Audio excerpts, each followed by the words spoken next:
Hero को हमेशा से ही हाई सोशल स्टेटस का सिंबल माना गया है और हीरो के लिए न जाने कितनी लड़ाइयाँ हुई और न जाने कितने ही साम्राज्य इसके पीछे नष्ट हो गए। मगर आपने कभी ये सोचा है कि हीरे इतने महंगे क्यों होते हैं और इन्हें इतना कीमती क्यों माना जाता है? इसके पीछे कई मिथ हैं, जैसे हीरे महंगे होते हैं क्योंकि वे बहुत कम है, या फिर वर्ल्ड में हीरो की सप्लाई नहीं हो रही है इसलिए हीरे महंगे हैं। तो आज हम आपको इस वीडियो में यह बताएंगे कि हीरे वाकई में दुनिया में कम है या फिर इसके पीछे कोई और वजह है। तो चलिए वीडियो शुरू करते हैं। हजारों साल पहले वर्ल्ड में सबसे पहले हीरे भारत के दक्षिण में गोलकुंडा की खान में पाए गए थे और कई सेंचुरी तक भारत डायमंड प्रोडक्शन का लीडर रहा था। पर बाद में ब्राजील, ऑस्ट्रेलिया, वेनेजुएला, रशिया और अफ्रीका जैसे देशों में भी डायमंड मिलने लगे और आज डायमंड प्रोडक्शन का वर्ल्ड लीडर साउथ अफ्रीका को कहा जाता है। दोस्तों, वीडियो में आगे बढ़ने से पहले डी बियर्स के बारे में बता देता हूँ। डी बियर एक ग्रुप है जो वर्ल्ड में डायमंड इंडस्ट्रीज को लीड करता है, क्योंकि वर्ल्ड की टॉप डायमंड की खान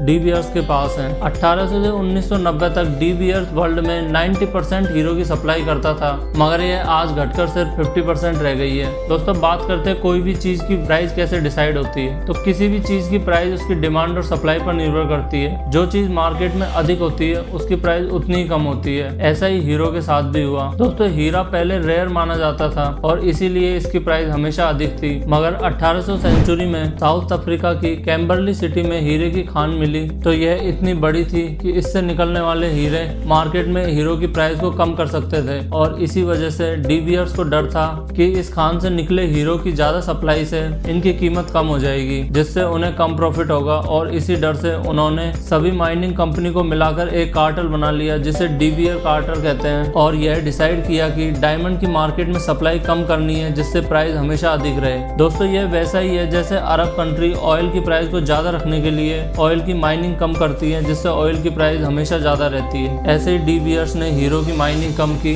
जिससे लोगों को यह भ्रम हो गया कि हीरा एक रेयर स्टोन है जिससे इसकी प्राइस हमेशा अधिक रहती है। दोस्तों, डी बियर्स का कंट्रोल आज हीरो की माइनिंग पर कम हो गया है। इसके बावजूद भी डायमंड आज भी वैल्यूएबल माना जाता है। आज डायमंड्स की वैल्यू 4C से मापी जाती है, जिसमें 4C का मतलब है कलर्स, क्लैरिटी, कट्स और कैरेट। दोस्तों, डायमंड कैसे बनता है? डायमंड केमिकली रूप से प्योर कार्बन होता है, मतलब यह पूरी तरह कार्बन से बना होता है, इसमें कुछ और मिलावट नहीं होती। हीरे को अगर 700 डिग्री टेम्परेचर से ज्यादा पर गर्म किया जाए तो वह CO2 में बदलकर उड़ जाएगा और इसकी राख बिल्कुल भी नहीं बचेगी। जमीन के काफी गहराई में जब कार्बन के एटम आपस में हाई टेम्परेचर पर जुड़ते हैं तब डायमंड बनता है। हीरे की बात करें और भारत के सूरत की बात नहीं हो, ऐसा हो नहीं सकता। सूरत को डायमंड सिटी ऑफ इंडिया भी कहा जाता है। वर्ल्ड के 90% डायमंड्स की कटिंग और पॉलिश सूरत में की जाती है और इसीलिए सूरत को डायमंड सिटी ऑफ इंडिया भी कहते हैं। दोस्तों, आपने यह तो जान लिया कि हीरा महंगा क्यों होता है। हीरे के महंगे होने की एक वजह यह है कि